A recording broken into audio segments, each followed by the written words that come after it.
Welcome guys to a brand new video on solo leveling Arise. So we got ourselves the brand new update and silver main Beak is currently in the game.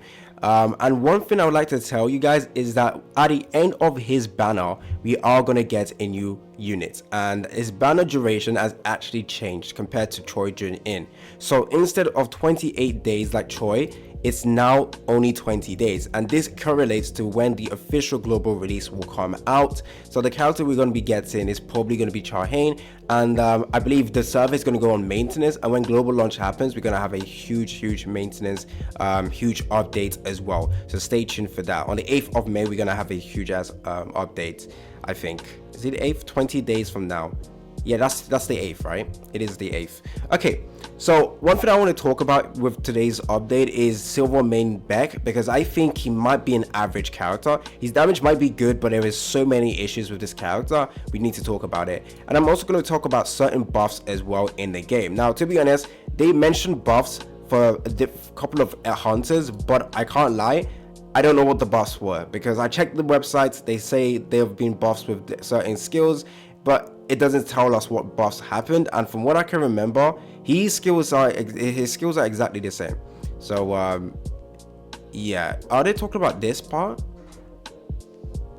I'm so confused. What changed with him? That is something I need to find out. Besides that, are they talking about adding missions? Nah, it's not that. I never look at that for any character. Yeah, I don't know what it changed. But anyways, in terms of characters that got changed and buffed, apparently Song Jin-woo's QTE and ultimate skill had a change. I'm not sure what it is. It says details and it says death collapse. Maybe they changed the names of the skills. I'm not sure. And then when it comes to Min Byung-gu as well, literally all of his skills got changed. Everything. And it says the name as well. It doesn't really tell us what changed, but from what I can see, there is nothing that was changed. Literally everything still looks the same. So I'm not really too sure exactly what changed, but supposedly his skills changed, but I don't see anything. And I'm pretty sure the animation is exactly the same as well. Yeah, everything's the exact same. Or is it the radius increase? No, I don't know. Everything looks the same to me. And as well as Haeyeon Park, or Haeyeon Park also got an update to only her ultimate skill. And I don't know, once again, what actually changed, because I'm pretty sure this is exactly the same. Lim also got a change as well, supposedly all of his kits as well. And then moving over to Lee Bora, it's only to do with like touch effects in main menu, which is fine. But I'm hoping that they actually got a buff somewhere and the skills effect it's regarding the abilities they have, because that would be very helpful. Oh, are they talking about the animations? No, I'm not sure if it's the animations. I'm not sure. Anyways, let's first go ahead and take a look at the new unit, because I think he might be a character you should easily skip. I haven't tested him out, but what I can see, there is so many issues with him. First of all, he is not a break character. Yes, not every enemy has a break gauge, but in general, it's better to have characters that can break. So when this character is trying to deal damage with his skill effects, he's not going to be breaking. But he looks like a character you want to swap in for a couple of seconds and quickly swap out of, because he's going to be very weak to damage. So you need to be able to dodge effectively. You also need healing some way. They don't have any healing ability with his skills. So first of all, take a look at his basic skill and the animations as well. Increase that just basic damage of dark.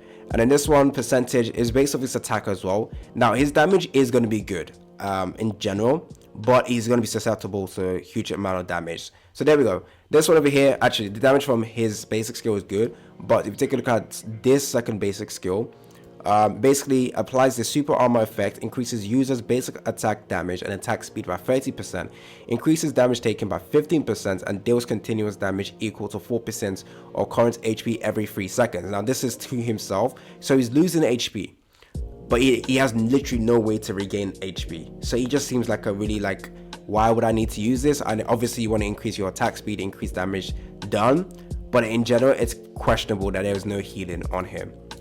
Special skill, I don't really like this special skill. His support skill increases users attack by 20%, but then it increases damage taken by 10%. Is it saying damage taken to your teammates or to the enemy? That's one thing it doesn't say. quick attack, increases user's attack, increases damage taken by 10%. I'm pretty sure it means your user will take a 10% increase in damage, so Songjin will be taking 10% more damage, which honestly does not sound that great. This one seems kind of average. This one, the user's damage increases by 10% for every 10% of users lost HP. So this is like a huge nuke. Just make sure he doesn't die. That's literally all I have to say. The user's skill damage increases equal to 50% of users reduced HP ratio. When slaughter of violent approach hits, inflicts bleed on the target. Cannot be applied on world boss. So the skill effect, the skill damage the users deal to target inflicts with bleed. With magic bleed's claw and slaughter is increased by 20%. The fact that you can't even apply bleed to world boss is questionable as well. The users deal damage equal to 1% of current HP. So I think in general he's a character you probably want to skip on, guys. I can't lie.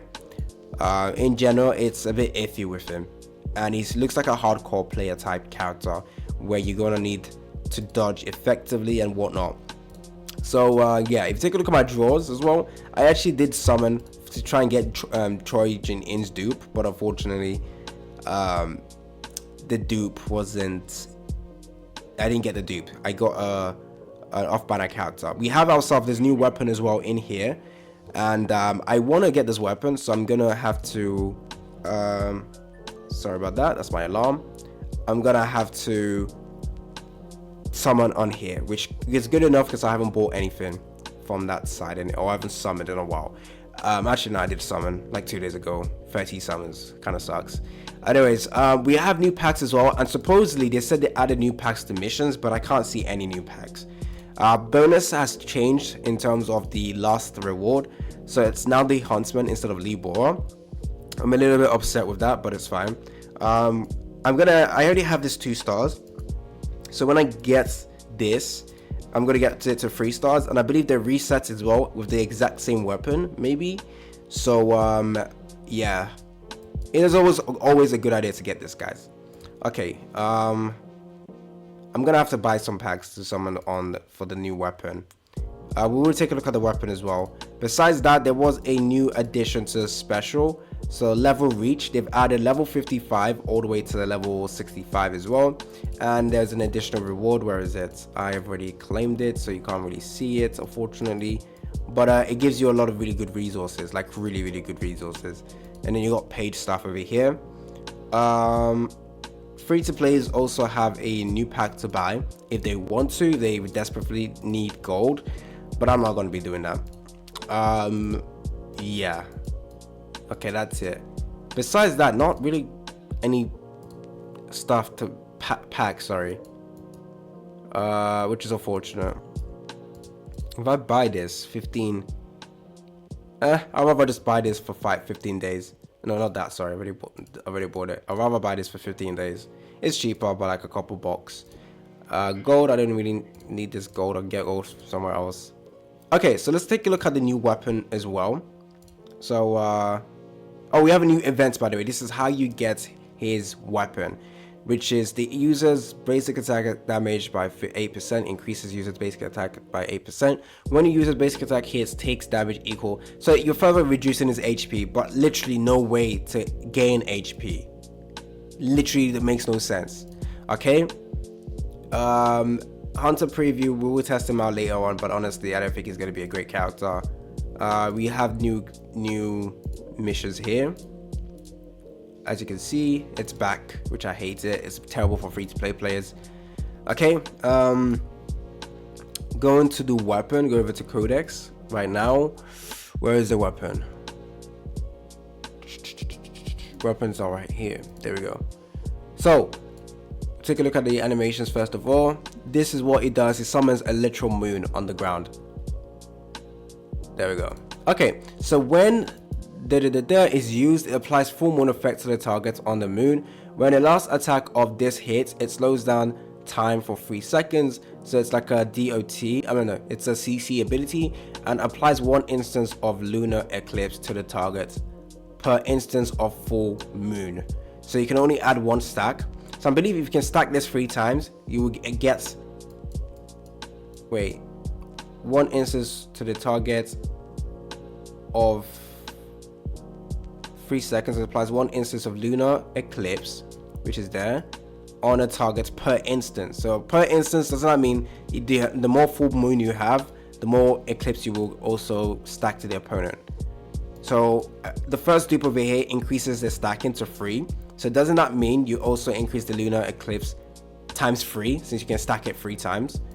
So 30%. Actually, the duration is only 3 seconds, so it's gonna be really hard to stack this stuff. Of moon glow shining in the dark. It's the ultimate. Okay. Cooldown 25 seconds. Okay. Wait, is other weapons 50 seconds? Let me see. Or 45 seconds? No, that was 25. Okay. Yeah, in general, this is decent weapon. One thing I need to test though is the damage in general. Yeah, the CC ability is good, I guess. So I'm going to try and get this weapon as well. So that is it regarding all the changes that happened in the game. Supposedly, oh yeah, sorry, Sung Jin-woo also got a buff with his weapon. So this weapon got a buff. So instead of 10% for HP or shield, it's 20% now. And as well as his other skill, Crushing Blow, the shield as well got a buff. Where is it? There we go, 20% now. And I believe one other skill got a change. Can't really remember. One other skill's got a buff which increases the damage for Sung Jin-woo. Increases the shield effect, sorry. Let me go and check actually. So rune skill, counter attack, Crushing Blow, I already talked about that. Vertical strike as well. Where is it? There we go. Vertical strike got a change, which is right here. Shield over here, and I'm pretty sure that's it. That's all the changes for that. There's also gate improvements as well. There's added extra rewards of shades as well in the gates, and I believe Battlefield of Time also got a increase to reward. I think they said. Let me see. The monster arachnid. Yeah, some changes to bosses as well. Yeah, okay. I can't really find. It says some changes happened to Battlefield of Time. Maybe not. Yeah, it says it. Various rewards can be obtained for clearing each stages of a added first time clear reward. Battlefield of Time challenge. Isn't this one already done that? That's strange. Oh, Battlefield of Time, sorry, this one. Ah, makes sense. And there you go, we got the reward. Okay. Oh, one thing I do want to check is the little hacking problem we have. Have they banned him? I don't think so. It sucks. How long are they going to take to ban him? Okay, anyways, that is it regarding the new updates. I will go ahead and make a video where I summon for the new weapon. It's been your boy AC Gamer, and I'm out.